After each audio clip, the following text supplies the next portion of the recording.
కాంగ్రెస్ ప్రభుత్వం ఎన్నికల్లో ఇచ్చిన 6 గ్యారెంటీల్లో భాగంగా ప్రతి ఒక్క గ్యారెంటీ పథకాన్ని అమలు చేసే దిశగా కాంగ్రెస్ అడుగులు వేస్తుంది. మరి ముఖ్యంగా ఇందిరమ్మ భరోసా, రైతు భరోసా, ఇందిరమ్మ ఇళ్లకు సంబంధించి నిన్నటి నుంచి కూడా గ్రామాల్లో ఇటు మున్సిపల్ వార్డులలో గ్రామ సభలు నిర్వహిస్తున్నారు. గ్రామ సభలో అర్హుల జాబితాను కూడా పేర్కొంటున్నారు. కానీ ఇది అర్హుల జాబితా కాదు, ఇది కేవలం ఎవరైతే అప్లై చేసుకున్నారో వాళ్ళ జాబితానని చెప్పేసి అటు కాంగ్రెస్ పెద్దలు చెప్తుంటే నిన్న గ్రామ సభలన్నీ కూడా కొన్ని రసాబసగా మారిన పరిస్థితి నిన్న కనబడుతుంది. మరీ ముఖ్యంగా నిన్న బల్లెపల్లి గ్రామ సభలో కొంత అధికారులతో ప్రజలు వాగ్వాదం దిగిన పరిస్థితి కనబడుతోంది. సో మొత్తంగా ప్రశాంతంగానే గ్రామ సభలు ముగిశాయని చెప్పుకోవాలి. కాంగ్రెస్ ప్రభుత్వం పేద ప్రజలను ఉద్దేశించి ఇందిరమ్మ ఇళ్ళు, అలాగే రేషన్ కార్డులు, రైతు భరోసా, ఇందిరమ్మ భరోసా కింద పథకాల కింద అప్లై చేసుకోమని చెప్పారు. ప్రజలంతా కూడా పెద్ద ఎత్తున ఈ పథకాలకు అప్లై చేసుకున్న పరిస్థితి కనబడుతోంది. మరొకసారి అంటే అర్హుల జాబితాలు కనుక రాకపోయి ఉంటే మరొకసారి వీళ్ళు అప్లై చేసుకోవాలని చెప్పేసి కూడా ప్రభుత్వం క్లియర్ కట్గా చెప్పిన సందర్భంలో ఇక్కడ హెల్ప్ డెస్క్లు కూడా ఏర్పాటు చేసుకొని హెల్ప్ డెస్క్లలో మరొకసారి అంటే ఎవరైతే వాళ్ళ జాబితాలో పేర్లు రాని వాళ్ళు ఎవరైతే ఉన్నారో వారు కూడా మరొకసారి అప్లై చేసుకోవాలంటూ కూడా గ్రామ సభలు నిర్వహిస్తున్న పరిస్థితి కనబడుతుంది. సో ప్రస్తుతం మనం ఖమ్మం నగరంలోని 25వ డివిజన్ గ్రామ సభలో మనం ఉన్నాము.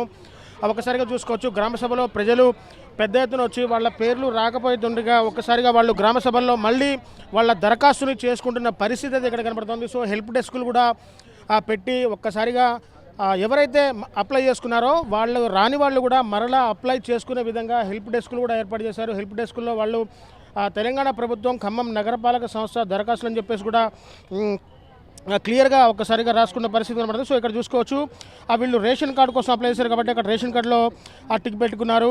వాళ్ళ వివరాలు కూడా క్లియర్గా పొందుపరుస్తున్న పరిస్థితి ఇక్కడ కనబడుతుంది. సో మరీ ముఖ్యంగా ప్రజలంతా కూడా ఒక్కసారిగా పెద్ద ఎత్తున గ్రామ సభల్లోకి వచ్చి ఆ గ్రామ సభలకు అటెండ్ అయ్యి వాళ్లకు ఏం కావాలంటే రేషన్ కార్డులు కావాలా, ఇందిరమ్మ ఇల్లు కావాలా అని చెప్పేసి కూడా వాళ్ళు క్లియర్ కట్గా మరొక్కసారి దరఖాస్తు చేసుకుంటున్న పరిస్థితి ఇక్కడ కనబడుతోంది. మొత్తంగా కూడా ప్రజలు భారీ ఎత్తున గ్రామ సభలకు అటెండ్ అవుతున్నారు. సో మన దగ్గర కొంతమంది ప్రజలు మనకు అందుబాటులో ఉన్నారు. ఒక్కసారిగా వాళ్ళని అడిగి తెలుసుకుందాం. సో వాళ్ళు దేనికి అప్లై చేసుకున్నారు, వాళ్ళకి ఏ పథకం రాలేదనేది ఒక్కసారిగా మాట్లాడదాం. సో బ్రదర్, మీరు ఎక్కడి నుంచి వచ్చారు, మీరు ఏ పథకానికి అప్లై చేశారు బ్రదర్? రేషన్ కార్డు కోసం అప్లై చేశాను. ఇక్కడే జాబితాలో మీ పేరు వచ్చిందా? రాలేదు. ఎందుకని రాలేదు? ఏం ఆన్లైన్ కాలేదు మరి, అందుకోసం మళ్ళీ ఆన్లైన్ చేస్తున్నాం. అంటే మళ్ళీ మీరు దరఖాస్తు చేశారా? చేసాం, ఇప్పుడే చేసాం. తీసుకున్న అధికారులు ఏమంటున్నారు? అధికారులు మళ్ళీ ఆన్లైన్ చేస్తాం అంటున్నారు. చేశాక రేషన్ కార్డు రెండో టైంలో వస్తాయి. సో బ్రదర్, మీరు దేనికి వచ్చారు బ్రదర్?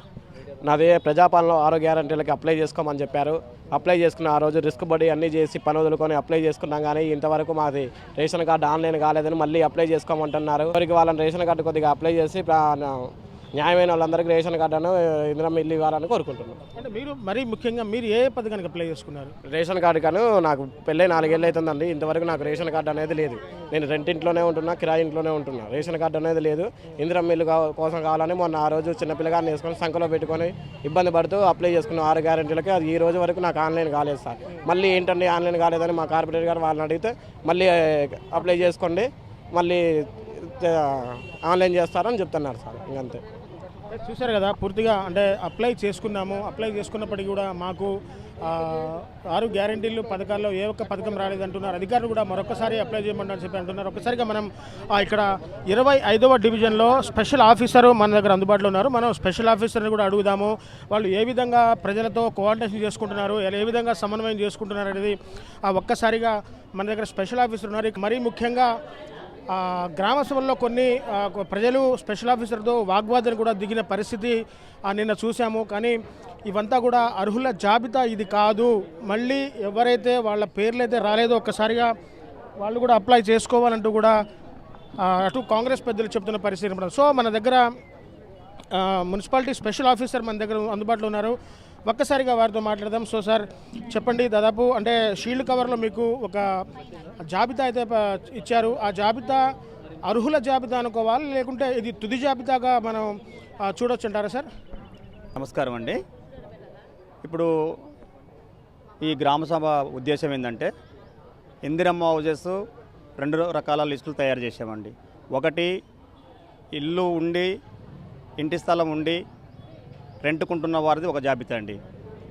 ఇల్లు లేదు, కిరాయికుంటున్నారు, ఇంటి స్థలం లేదు, వారిది ఒక జాబితా. 2 జాబితాలు తయారు చేసేసి ఆల్రెడీ డిస్ప్లే చేయడం జరిగిందండి. అలాగనే రేషన్ కార్డ్స్ కూడా 2 జాబితాలు, ఒకటి ఎలిజిబుల్ ఒకటి ఇన్ఎలిజిబుల్ జాబితాలు తయారు చేయడం జరిగిందండి. ఈ 2 జాబితాలను కూడా మేము గ్రామ సభలో చదివి వినిపించడం కూడా ప్లస్ ఆల్రెడీ డిస్ప్లే చేయటం, గోడకి పేస్ట్ చేయడం కూడా జరిగింది. ఎవరి అయితే వాళ్ళ పేర్లు అందులో లిస్టులో లేవో వారు మొత్తానికి కొత్తగా అప్లై చేసుకోవాలండి. పేర్లు ఉన్న వాళ్ళ మొత్తానికి అప్లై చేసుకోవడానికి ఏం లేదండి. అంటే సార్ దాదాపు వాళ్ళు కూడా గతంలో అప్లై చేసుకున్న వాళ్ళే అందరూ అని చెప్పేసి కూడా నిన్న కొన్ని గ్రామ సభల్లో కూడా స్పెషల్ ఆఫీసర్లో ప్రజలు వాగ్వాదం దిగిన పరిస్థితి నిన్న సందర్భాలన్నీ చూసాము. అయితే కాంగ్రెస్ పెద్దలు మాత్రం ఏమంటున్నారంటే కాంగ్రెస్ అంటే ఉప ముఖ్యమంత్రి భట్టి గారు కానీ ఇతర మంత్రులు కానీ ఇది కేవలం తుది జాబితా కాదు, ఇది తుది జాబితాగా అంటే ఫైనల్ జాబితాగా పరిగణించవద్దు. మళ్ళీ ఎవరైతే అర్హులు కానీ అంటే ఎలిజిబుల్ కానీ ప్రజలు ఎవరైతే ఉన్నారో మళ్ళీ కూడా వాళ్ళు అప్లై చేసుకోవచ్చు అంటున్నారు. అంటే ఒక్కసారిగా వీళ్ళు స్టార్టింగ్లో అప్లై చేసుకున్నారు, వీళ్ళ పేర్లు అయితే మీరు డిస్ప్లేలో అక్కడ గోడ కతికిచ్చేశారు, వాళ్ళు అక్కడ పేర్లు చూసుకున్నారు. మరి రాని వాళ్ళు మళ్ళీ ఏ ప్రాసెస్ చేయాలి సార్ ఈ పథకాలన్నీ వాళ్ళకి రావాలంటే? ఎవరైతే ఆ లిస్టులో పేర్లు నమోదు కాకుంటున్నాయో వారందరూ కూడా మళ్ళీ కొత్తగా ఈరోజు అప్లై చేయాలనేసి, ఎవరైతే మిస్ అయినాయో వాళ్ళు అప్లై చేసుకోవడం కోసమే ఈ గ్రామ సభ కూడా పెట్టడం జరిగిందండి. అయితే ఏదైతే మీరు అన్నదో ఆ లిస్ట్ ఏదైతే ఇది ఫైనల్ లిస్టా లేకపోతే ప్రొవిజనల్ లిస్ట్ అనే దాన్ని మీరు ఇచ్చేస్తున్నారు సార్. ఈ గ్రామ సభలో ఏదైతే మేము ఒక లిస్ట్ తయారు చేసామో ఆ లిస్టుని మేము చదివి వినిపించడం కానీ డిస్ప్లే చేయడం కానీ జరిగినది. ఆ లిస్టులో తప్పప్పులు కానీ ఏమైనా పొరపాట్లు జరిగి ఉంటుంటే మనం ఈ గ్రామ సభలో అభ్యంతరాలు తెలియజేసుకోవచ్చు అని చెప్పేసి ముఖ్య ఉద్దేశం అండి. ఎవరైతే మిస్ అయిన వాళ్ళ పేర్లు లేవనుకున్నారో వాళ్ళు కొత్తగా అప్లై చేసుకోవచ్చు. అర్హులైన అందరికీ కూడా రాష్ట్ర ప్రభుత్వం వారికి కూడా ఖచ్చితంగా అర్హులు ఉన్న వారిని అందరికీ కూడా న్యాయం జరగాలని చెప్పేసి గ్రామ సభల యొక్క ముఖ్య ఉద్దేశం అండి. ఇక్కడ చూశారు కదా, గ్రామ సభల్లో ఎవరైతే పేర్లు నమోదు కాని వాళ్ళు ఉంటారో వాళ్ళందరూ కూడా మరలా నమోదు చేసుకోవాలి. ఇది తుది జాబితా కాదంటే గతంలో సర్వే అయిపోయిన తర్వాత ఎవరైతే వాళ్ళు పేర్లు నమోదు చేసుకున్నారో వాళ్ళ పేర్లన్నీ కూడా ఈ జాబితాలో ఇచ్చిన పరిస్థితి ఉందని చెప్పేసి అంటారు. సమయం వృధా అవుతుందని చెప్పేసి కూడా కొంతమంది అభిప్రాయపడుతున్న పరిస్థితి కనబడుతూ ఉంది. మొత్తంగా దరఖాస్తులు ఆల్రెడీ ఇప్పటికే కొన్ని దరఖాస్తులు మీ సేవలో ఉన్నాయి. అంటే ప్రతి ఒక్కటి కూడా ఆధార్ కార్డుతో లింకప్ అయి ఉంది. దాన్ని సమయం వృధా చేసుకోకుండా కాంగ్రెస్ ప్రభుత్వం కూడా కొంత మళ్ళీ దీని మీద ఒక పునరాలోచన చేయాలని చెప్పేసి కూడా కొంతమంది నాయకులు అభిప్రాయపడుతున్న పరిస్థితి. సో ఒక్కసారిగా మనం ఆ క్రైటీరియా లిస్టు దగ్గరికి వెళ్దాము. ఆ క్రైటీరియా లిస్టులో అసలు ఎంతమంది ఉన్నారు, ఎంతమంది అర్హుల జాబితాలో ఉన్నారనేది ఒక్కసారిగా అక్కడ చూద్దాము. సో పూర్తిగా ఇక్కడ చూసుకున్నట్టయితే గతంలో రేషన్ కార్డులకు దరఖాస్తు చేయని వారు గ్రామ సభల్లో కానీ అలాగే ఎంపీడీఓ కార్యాలయాల్లో ప్రజాపాలన సేవా దరఖాస్తులు కూడా చేసుకోవచ్చున్నారు. గ్రామ సభల నిర్వహణ అర్హులు అనర్హులను గుర్తించడానికి అర్హులైన వారి నుండి దరఖాస్తులు స్వీకరణ జరుగుతుందన్నారు. ఇంటి స్థలం ఉన్న ఇంటి స్థలం లేని వారికి జాబితా సిద్ధం చేయాలని ఇప్పటికే మంత్రి పొంగులేటి శ్రీనివాసరెడ్డి కూడా చెప్పిన పరిస్థితి కనబడుతోంది. గ్రామ సభల్లో చదివే జాబితా కేవలం అర్హుల జాబితా కాదని డిప్యూటీ సీఎం భట్టి విక్రమార్క కూడా చెప్పిన పరిస్థితి కనబడుతోంది. సో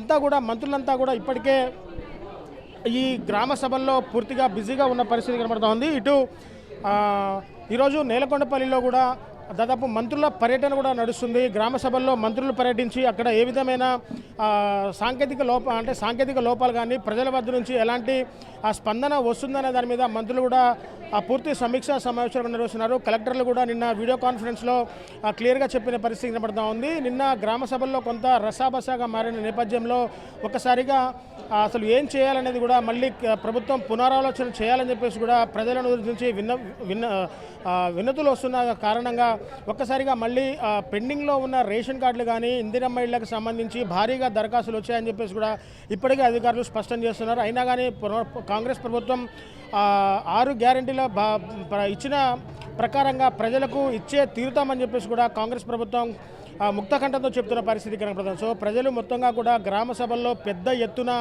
వారి దరఖాస్తుల్ని ఇవ్వడానికి ముందుకు వస్తున్న పరిస్థితి కనబడుతుంది. ఎక్కడ చూసినా గ్రామ సభల్లో జనాలతో కిటకిటలాడుతున్న పరిస్థితి గ్రామ సభల్లో నెలకొంటా ఉంది.